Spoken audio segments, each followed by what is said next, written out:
नमस्ते बच्चों, मैं आपकी सामाजिक अध्ययन विषय की अध्यापिका मनीषा गौतम आज आपको आपकी सामाजिक अध्ययन की पुस्तक का पाठ 20 अस्थायी तथा स्थायी समुदाय का भाग 2 पढ़ाने जा रही हूँ। देखिए बच्चों, इससे पहले का हम भाग में पढ़ चुके हैं कि अस्थायी तथा स्थायी समुदाय क्या होते हैं। जाति संरचना हमने उसके प्रथम भाग में पढ़ ली थी। जाति भेदभाव कैसे बढ़ा, कैसे जाति भेदभाव को बढ़ावा मिला।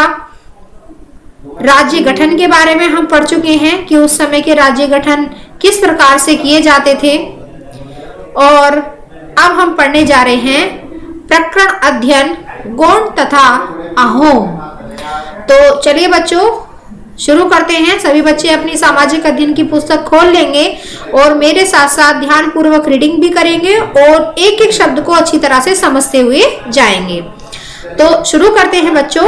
गोंड। गोंड जनजाति के लोग ऊपरी नर्मदा घाटी में स्थित मध्य भारत के राज्यों मध्य प्रदेश, महाराष्ट्र, छत्तीसगढ़, आंध्र प्रदेश तथा उड़ीसा में पहाड़ी अथवा जंगली क्षेत्रों में रहते थे। तो ये गोंड जनजाति के लोग कहाँ रहते थे? गोंड जनजाति के लोग रहते थे मध्य प्रदेश, महाराष्ट्र, छत्तीसगढ़, आंध्र प्रदेश तथा उड़ीसा में पहाड़ी अथवा जंगली क्षेत्रों में। यह क्षेत्र गोंडवाना या गोंड की भूमि का कहलाता था। गोंड की कुछ मुख्य जनजातियां भील तथा संथाल थी। तो गोंड की जनजातियां क्या थी? उनके नाम थे भील और संथाल थी। अन्य जनजाति समूह की तरह वे सजातीय समूह थे। सजातीय समूह मैंने आपको बताया था सजातीय समाज के बारे में कि जब एक जनजाति के लोग किसी एक स्थान पर बस जाते हैं तो उसे सजातीय समाज कहते हैं। और मैंने आपको बहुजातीय भी समाज बताया था कि विभिन्न जातियों से युक्त समाज बहुजातीय समाज कहलाता है, जिसमें बहुत सारी जाति के लोग एक साथ रहते हैं। अतः उनके सभी सदस्यों के पास समान शक्तियां तथा अधिकार थे। हालांकि जब गोंड के कुछ स्थानों पर केंद्रित हुए तब राज्य के गठन की प्रक्रिया प्रारंभ हो गई और कुछ लोग अन्य लोगों से अधिक शक्तिशाली हो गए। तो जब राज्य की गठन की प्रक्रिया आरंभ हो गई, यानी कि जब अलग अलग राज्य बनने लगे तो कुछ लोग अन्य लोगों से अधिक शक्तिशाली हो गए, उनकी शक्तियां बढ़ने लगी। अब पढ़ते हैं बच्चों हम गोंड का इतिहास। गोंड जनजाति के लोग पहाड़ी, जंगली तथा ग्रामीण क्षेत्रों में रहना पसंद करते थे। वे झूम या स्थानांतरित कृषि करते थे, जिसमें से वे किसी भूमि पर 3-4 वर्षों तक खेती करते थे और बाद में कृषि के लिए और जंगलों को काटते थे। तो कृषि करने के लिए क्या करते थे? वो जंगलों को काट डालते थे। मध्यकाल में गोंड मध्य प्रदेश में बहुत प्रभावशाली बन गए और उन्होंने अनेक राज्यों की स्थापना की। वे राय व मुखिया के नेतृत्व में अनेक कबीलों में बट गए। 15वीं शताब्दी के अंत तथा 16वीं शताब्दी के प्रारंभ में जब दिल्ली सल्तनत काल का पतन होना प्रारंभ हुआ तो कुछ लोग गोंड राज्य प्रसिद्धि में आए तथा उन्होंने शक्तिशाली राज्यों की स्थापना की। तो गोंड जनजाति के लोग क्या होने लगे थे? धीरे धीरे अपना विकास करने लगे थे और अपने राज्यों को बनाना उन्होंने शुरू कर दिया था। अब इसे भी पढ़ लेते हैं बच्चों एक बार। ज्ञान कोश। गोंड शासक वाराणसी के ब्राह्मणों को पुजारी के रूप में कार्यरत करते थे तथा उन्हें भूमि अनुदान देते थे। ये शासक संस्कृत भाषा के संरक्षक भी थे। एक गोंड राजा संग्राम शाह स्वयं संस्कृत दोहों का एक कुशल लेखक था पर घूर्णन करते थे। तो क्या थे? जो गोंड जनजाति के लोग थे वो संस्कृत विषय के भी ज्ञाता थे और संस्कृत विषय में अपनी रुचि भी प्रकट करते रहते थे। अकबर की जीवनी। अकबरनामा में मध्य भारत के एक गोंड राज्य गण कटंगा, जिसमें लगभग 70,000 गांव सम्मिलित थे, की चर्चा की गई है। किसमें की गई है? अकबर की जीवनी अकबरनामा में। गढ़ कटंगा गढ़ या कस्बों से मिलकर बना था। प्रत्येक गढ़ बहुत से 84 गांवों के समूह में बटा था। तो प्रत्येक गढ़ क्या था, उसमें 84 गांव थे, एक गढ़ में 84 गांव थे, जो बरहोट यानी कि 12 गांवों का समूह में बांटे थे। तो 12-12 समूह के गांवों में ये बट चुके थे। यह राज्य वन उत्पादों तथा हाथियों का व्यापार करता था, जिस कारण यह एक संपन्न राज्य था। इन्हीं वन उत्पादों तथा हाथियों के व्यापार कारण अकबर ने इस राज्य पर आक्रमण किया। समय बीतने के साथ गोंड स्वयं की पहचान राजपूत के रूप में करने लगे। तो जैसे जैसे समय बीतता गया वैसी वैसी गोंड जनजाति के लोग अपने आप को राजपूत कहने लगे। गढ़कटंगा की सबसे प्रभावशाली व्यक्तित्व रानी दुर्गावती थी। ये एक राजपूत राजकुमारी थी जो एक गोंड राजा दलपत की पत्नी थी। राजा अपने 5 वर्षीय पुत्र को छोड़कर मर गए, इसीलिए रानी दुर्गावती उसकी राज प्रतिनिधि बनी। जब राजा की मृत्यु हो गई तो रानी दुर्गावती ने ही उनका सारा राज्यपाट अपने हाथों में ले लिया। मुगलों ने उनके समक्ष प्रस्ताव रखा वे मुगल सत्ता को स्वीकार करें तथा शांतिपूर्वक राज करें, किंतु उन्होंने इसे अस्वीकार कर दिया। तो जब मुगलों ने देखा कि भाई राजा की तो मृत्यु हो गई है और राजा का 5 वर्षीय पुत्र भी गुजर चुका है, तो क्यों ना रानी को ऐसा प्रस्ताव दिया जाए कि वे हमारी मुगल सत्ता को स्वीकार कर ले। लेकिन जैसे ही मुगलों ने अपना प्रस्ताव रानी के समक्ष रखा तो रानी ने इसे अस्वीकार कर दिया। अतः 1565 ईस्वी में असफ खां के नेतृत्व में मुगलों ने गढ़कटंगा पर आक्रमण कर दिया। रानी दुर्गावती बहादुरी के साथ लड़ी तथा इस युद्ध में उनका पुत्र भी मारा गया। तो मुगलों ने क्या कर दिया था, 1565 ईस्वी में मुगलों ने आक्रमण कर दिया था गढ़कटंगा पर और रानी दुर्गावती इसी युद्ध में अपने पुत्र के साथ वीरगति को प्राप्त हो गई। गढ़कटंगा के एक भाग पर मुगलों ने कब्जा कर लिया और शेष क्षेत्र गोंड राज्य रहा। अतः 18वीं शताब्दी में मराठों के द्वारा इन्हें पराजित कर दिया गया और पहाड़ियों एवं जंगलों में खदेड़ दिया गया। तो 18वीं शताब्दी में क्या हुआ था, मराठों ने किन्हें पराजित कर दिया था, मुगलों को पराजित कर दिया था और पहाड़ी एवं जंगलों में इन्हें खदेड़ दिया था। अब पढ़ेंगे बच्चों हम धर्म तथा सामाजिक व्यवस्था।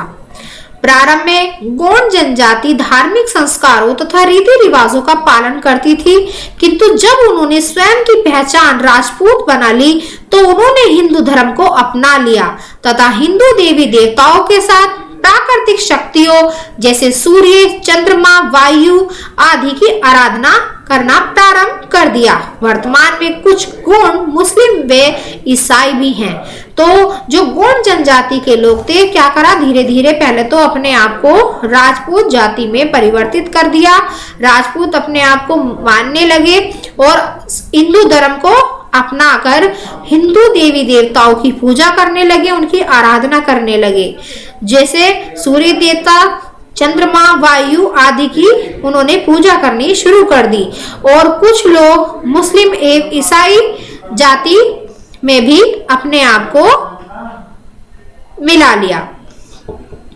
प्रारंभ में गोंड सजातीय समूह थे, किंतु जैसे जैसे राज्य गठन की प्रक्रिया प्रारंभ हुई वैसे वैसे पदानुक्रम की श्रेणियां स्थापित हो गई। ये बहुत से कबीलों में बट गए थे जिनका मुख्य राय या मुखिया होता था। गोंड अपने से संबंधित कबीले में ही विवाह करते थे। गोंड जनजाति के जो लोग थे वो अपने कबीले से बाहर किसी भी लड़की का विवाह नहीं करते थे, अपने कबीले के अंदर ही अपनी लड़कियों का विवाह करते थे। वे पितृ सत्तात्मक परिवार थे, अर्थात एक कबीले में किसी एक सामान्य पूर्वज के वंशज सम्मिलित थे। वर्तमान में गोंड जंगलों अथवा पहाड़ी क्षेत्रों में रहते हैं तथा आधुनिक जीवन शैली से बहुत कम मात्रा में प्रभावित हैं। हालांकि सरकार उन्हें राष्ट्रीय जीवन के मुख्य पक्ष में लाने का प्रयास कर रही है। तो वर्तमान समय भी कहाँ रहते हैं, ये पहाड़ी क्षेत्रों में रहते हैं और जो आधुनिक जीवन शैली है वो ऐसा जीवन नहीं जीते हैं, इससे यह प्रभावित नहीं है। और आज भी सरकार उन्हें अब राष्ट्रीय जीवन जीने के लिए प्रयास कर रही है। ताकि वह आम इंसान की तरह अपना जीवन व्यतीत कर सके। अब पढ़ेंगे बच्चों हम अहोम के बारे में। गोंड की तुलना में अहोम राज्य गठन में कुछ विशिष्ट विशेषताएं थी। वे एक सीमित क्षेत्र में रहते थे और स्थानीय आबादी से प्रभावित थे। वे महत्वपूर्ण शासक बने। असम का नाम अहोम शब्द से लिया गया है। अहोम असम में ब्रह्मपुत्र घाटी में रहते थे। ऐसा माना जाता है कि वे चीन की माओ शान जनजाति से संबंधित थे। तो चीन की माओ शान जनजाति से कौन संबंधित थे? अहोम जाति के लोग, जो लगभग 13वीं शताब्दी में सुखाफा के नेतृत्व में भारत आए। इन्होंने वहां के स्थानीय शासकों को पराजित किया तथा वहीं बस गए। शीघ्र ही वे एक शक्तिशाली प्रभावशाली समूह बन गए तथा स्थानीय आबादी के साथ घुल मिलकर रहने लगे। उन्होंने स्थानीय लोगों से विवाह संबंध बनाए तथा उनकी बहुत सी परंपराओं एवं रीति रिवाजों को अपनाया। समय के साथ उन्होंने स्वयं को घाटी के अनुकूल बना लिया तथा अपनी मूल भाषा थाई तथा उसकी लिपि भूल चुके हैं। तो अहोम जाति के जो लोग थे उन्होंने क्या किया, अपने एक स्थान से दूसरे स्थान को बदल लिया, इनके स्थानांतरित होते गए और जहां भी उन्होंने अपना बसेरा किया, जहां भी वे बसे, वहां के रीति रिवाज, वहां का समाज उन्होंने अपना लिया, वहां की परंपराओं को अपना लिया और धीरे धीरे अपनी मूल भाषा थाई को भी भूलने लगे। अब है बच्चों इतिहास। 13वीं शताब्दी में भारत आने के पश्चात अहोम कामरूप, देखो असम का पुराना नाम, प्राचीन नाम क्या है? कामरूप के नाम से जाना जाता है असम को। उन्होंने स्थानीय शासकों को पराजित किया तथा अपने राज्य की स्थापना की। जो स्थानीय राज्य थे उनको उसने क्या कर दिया? अहोम ने पराजित कर दिया और अपने राज्य स्थापित करना शुरू कर दिया। वे 3 शताब्दियों तक स्वयं को मजबूत बनाने में तथा विस्तृत करने में लगे रहे। कितनी शताब्दियों तक? 3 शताब्दियों तक। इन्होंने उत्तर पूर्वी भारत की अन्य जनजातियों जैसे नागा, खासी तथा कचोरी के साथ भी युद्ध किए। तो वहां की जो जनजातियां थी कौन कौन सी थी? 3 जातियां थी और अहोम जाति के लोगों ने इनसे युद्ध किए। इनके मुगलों के साथ भी संघर्ष रहे। औरंगजेब ने जब इन्हें पराजित किया किंतु वह अधिक समय तक इन्हें अपने नियंत्रण में नहीं रख पाया। औरंगजेब ने इन्हें पराजित तो कर दिया था लेकिन अपने नियंत्रण में इसे ज्यादा समय तक वो अहोम जाति के लोगों को नहीं रख पाया। रुद्र सिंह सबसे महत्वपूर्ण अहोम शासक था जिसने 1696 ईस्वी से 1714 ईस्वी तक शासन किया। उसने शिवसागर में कारंग घर का निर्माण करवाया। यह एक महल है जिसमें 3 भूमिगत मंजिलें हैं। भूमि के अंदर 3 मंजिलें हैं जिन्हें तलातल घर तथा ऊपरी मंजिल के कारेंग घर के कहते हैं। रुद्र सिंह ने दीखू नदी को कारेंग घर तथा गढ़गांव में अपने महल से भूमिगत सुरंगों के माध्यम से जुड़वाया। तो उसने अपने महल को भूमिगत सुरंगों के माध्यम से क्या कर दिया था? जुड़वा दिया था। किसने? रुद्र सिंह ने। यह सुरंगें आपातकालीन निकासी के लिए प्रयोग की जाती थी। आपातकालीन यानी कि कभी युद्ध छिड़ जाता था तो वो जमीन के अंदर जो सुरंगें बनी हुई थी उसके अंदर से जाकर बाहर निकल आते थे और अपने आप को सुरक्षित कर लेते थे। शिव सिंह ने 1718 से 1744 ईस्वी तक अहोम राज्य का शासन किया। उसने श्रीपुर देवालय मंदिर का निर्माण करवाया। पौराणिक कथाओं के अनुसार सती कौन? पार्वती के शरीर का एक भाग यहाँ गिरा था। कहाँ गिरा था? श्रीपुर देवालय मंदिर। तो अब देखते हैं बच्चों, हम ज्ञान कोश भी देख लेते हैं। ब्रिटिश ने 1824 से 1825 में बर्मी लोगों को पराजित करके असम पर अपना अधिकार कर लिया था। तो ब्रिटिश ने कौन से सन में किया था? 1824 से लेकर 1825 तक उन्होंने क्या किया? बर्मी लोगों को पराजित करके असम पर अपना अधिकार स्थापित कर लिया। अहोम 18वीं शताब्दी तक प्रभावशाली रहे तथा 18वीं शताब्दी के अंत में वे पूर्वी सीमाओं से आक्रमण के कारण कमजोर हो गए। 1810 ईस्वी में बर्मियों द्वारा पराजय के बाद उनका पतन हो गया। तो अहोम 18वीं शताब्दी तक तो क्या रहे, प्रभावशाली रहे, लेकिन 18वीं शताब्दी के अंत में उन्हें पूर्वी सीमाओं से आक्रमण के कारण वे कमजोर हो गए। कौन से सन में? 1810 में। किन्होंने पराजित किया था? उन्हें बर्मियों ने पराजित किया था और तभी से उनका पतन होना शुरू हो गया था। अब पढ़ेंगे बच्चों हम धर्म तथा सामाजिक व्यवस्था के बारे में। अहोम शासकों ने हिंदू धर्म को अपनाया। हिंदू धर्म को अपनाने वाले पहले शासक सुहुंगमुंग थे, जिन्होंने स्वर्ग नारायण नाम अपनाया। तो उन्होंने अपना नामांकरण कर लिया था, नाम बदल लिया था, तो उन्होंने अपना नाम नारायण रख लिया था। उन्होंने अपनी स्वयं की भाषा तथा लिपि थाई को त्याग दिया तथा असमी भाषा व लिपि को अपना लिया। तो इनकी जो मूल भाषा थी उसको त्याग कर इन्होंने असमी भाषा को अपनाया, उसकी लिपि को अपना लिया। अहोम बड़े उत्साह के साथ दुर्गा पूजा तथा काली पूजा का आयोजन करते थे। उन्होंने जनजातियों के अनेक रीति रिवाजों तथा परंपराओं को अपनाया। अहोम स्थानीय हिंदू समाज के साथ घुल मिल गए थे, अतः उनकी सामाजिक व्यवस्था भी हिंदू के समान बन गई थी। तो अहोम जाति के जो लोग थे वो काली पूजा और दुर्गा पूजा करने लगे थे और धीरे धीरे हिंदू रीति रिवाज को, हिंदू समाज को उन्होंने अपना लिया था। उनके साथ वे मिलजुल गए थे और उन्हीं सभी देवताओं की उनकी पूजा करना शुरू कर दिया था।